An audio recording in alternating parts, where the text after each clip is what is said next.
Hello everybody, we've got a new update from the Old School RuneScape team. This is Zulrah, the solo snake boss. So we've got this cool looking snake boss here, and to me it looks like it's either going to have a few modes, perhaps every few days it's going to change, or it's got these certain stages. So we've got the kind of brown and orange, and the blue and purple, as well as the familiar green snake.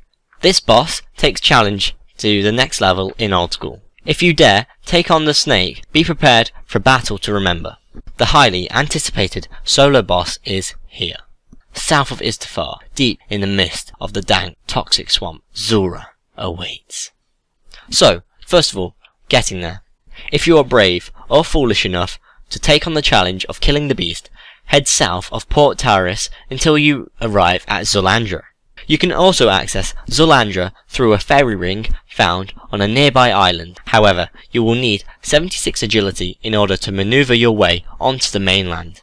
So, Zul-Andra. When in Zul-Andra, it's encouraged that you play with your in-game music enabled so you can truly get a feel for the area. 2 new music tracks have been added to the game to help you really dive into the experience. You can talk with the various inhabitants to get an idea of how Zul-Andra came to be and their relationship with Zulrah. You must speak to the High Priestess Zul-Andra before being able to fight with the snake boss. So, fighting Zulrah. As promised, they're not going to be revealing the mechanics of Zulrah. They want us to go in blind and be faced with the challenge of learning the mechanics ourselves. Walking into the unknown will be a big part of the experience, and they're looking forward to seeing how tactics of the community develop as time goes by. So, the death mechanics against Zulrah. As Zulrah is an instance solo boss, they've had to create a unique way of dealing with items lost on death. When you die to Zulrah, all of your items will be given to the NPC priestess Zul-Andra. You can collect these items by returning to Zul-Andra and talking to the priestess. Although, if you die in any way before collecting your items from the priestess Zul-Andra, your items will be lost. So Zulrah sounds like a really interesting boss. I kind of like the idea of exploring the area and finding out why the snake is there. Of course, if you're just into bossing, you can go there, kill it, and see what happens. If you do that, let's have a look at the potential rewards you'll be able to get. So first of all, let's have a look at venomous poison. Venomous poison is a form of poison that gets stronger as time goes on. The damage of venomous poison starts at 6 and increases by 2 every time it hits. Venom can be cured like any poison, but requires 2 doses. The first dose reverting the venom to standard poison, and the second to cure it. Alternatively, anti-venom can be used to cure venomous poison in a single dose, and to provide a period of immunity. All monsters that are immune to poison, such as bosses and some quest monsters, will also be immune to venomous poison. Jad is not affected by venom, and if a venomous weapon is used against him, he will treat the venom as poison. And venomous poison is applied by all of the signature drops of the snake boss. Next, Zulrah's scales. Zulrah's scales are a 100% drop of the snake boss. They will be dropped in varying quantities and can be used to recharge the signature drops of the snake and to create anti-venom. So anti-venom and super anti-venom. Adding scales to an anti-venom plus will create an anti-venom potion. This requires 87 herblore. This potion cures venom poisoning in a single dose. Adding Torstal to an anti-venom will create super anti-venom. This requires 94 herblore. This potion cures venom poisoning and offers 5 minutes of immunity. Next, the Tanzanite Fang and Toxic Blowpipe. The Tanzanite Fang is a rare drop from Zulrah. When a chisel is used on the Tanzanite Fang, requiring 53 fletching, it will create a Toxic Blowpipe. The Toxic Blowpipe is a level 75 two-handed weapon that uses darts for ammo. It coats all darts that it fires with venomous poison, giving a 1 in 4 chance of affecting your opponent. In order to use the blowpipe, you must charge it with both Zulrah scales and darts of your choice. To completely fill the blowpipe, it requires 16,383 darts and scales. The blowpipe takes roughly 12 hours of combat to empty from 100%. The blowpipe carries a plus 40 range strength and plus 60 range attack bonus, which stack with the stats of the darts you use. When used on rapid, the attack speed of the blowpipe is 2, equal to that of darts. The special attack of the blowpipe consumes 50% special attack energy. Firing a dart with a 50% damage increase and healing you for half of the damage that you deal. The base stats of the blowpipe make it an excellent weapon for PvP, and offering a heal on the special attack will create PvM applications for the weapon. Next, the magic fang. The magic fang can be attached to either the Staff of the Dead or an uncharged Trident of the Seas.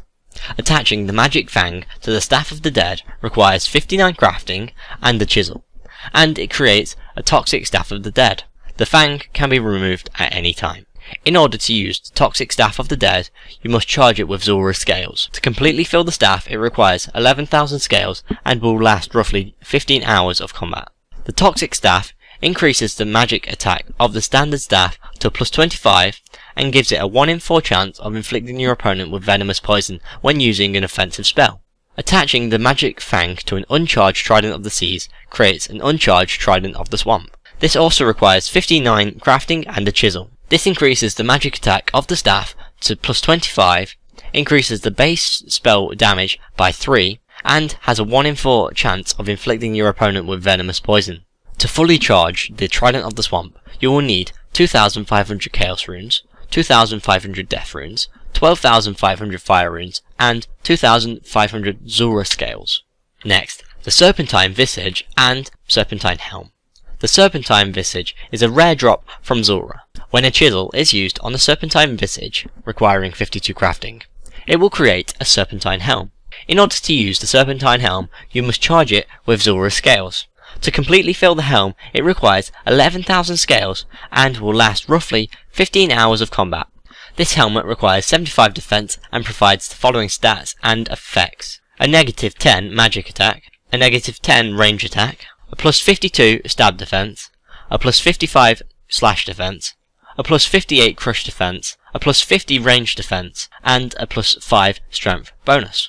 When wearing the Serpentine Helm, you are immune to all poisons and venom. You also have a 1 in 6 chance of inflicting your opponent with venomous poison when you are attacked. So the rewards from Zulrah are very good. I like the fact you have to use Zulrah scales in order to keep the rewards charged, and the fact they're used to create the anti-venom. Although I think that venom is going to be changing the way that combat in this game works. We have the toxic blowpipe, which gives a very good range bonus and has a very fast attack speed. It will definitely make range a lot better for the higher levels. We have 2 new magic staffs which build on 2 of the best staffs we've got in game. These 3 weapons are very powerful and there's not much to stop it, although there are a few things. We have the new anti-venom, which is a really good idea, and the fact that normal anti-poison can heal it is great. Also there's the Serpentine helmet, which I think is a great idea, having a helmet that can stop the venomous poison.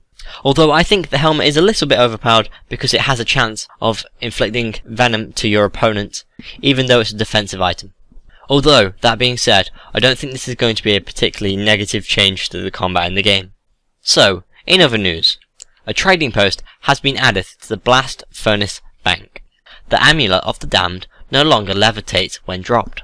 The Christmas event has been removed. The world map has been updated. The Archer's Helm is no longer listed in the range skill guide as requiring 45 range. Slayer Dart is now listed in the magic skill guide with the correct Slayer requirement. They've adjusted some text in the farming skill guide, and game messages for crafting air runes are now filtered. If you'd like to discuss this update, please go on the forums or in my comments below. If you want to keep up to date with the Old School RuneScape team, follow them on Twitter. That's at JagXArchie, at JagXAsh, at JagX_Ghost, at JagX_Ian, at JagXJohnC, at JagXMattK, at JagXReach, at JagXRonan, and at JagXWeth. If you've enjoyed this video, please like and share. And if you want to keep up to date with the Old School RuneScape updates, their vlogs and polls, please subscribe. I've been Lewis. Thanks for watching. Goodbye.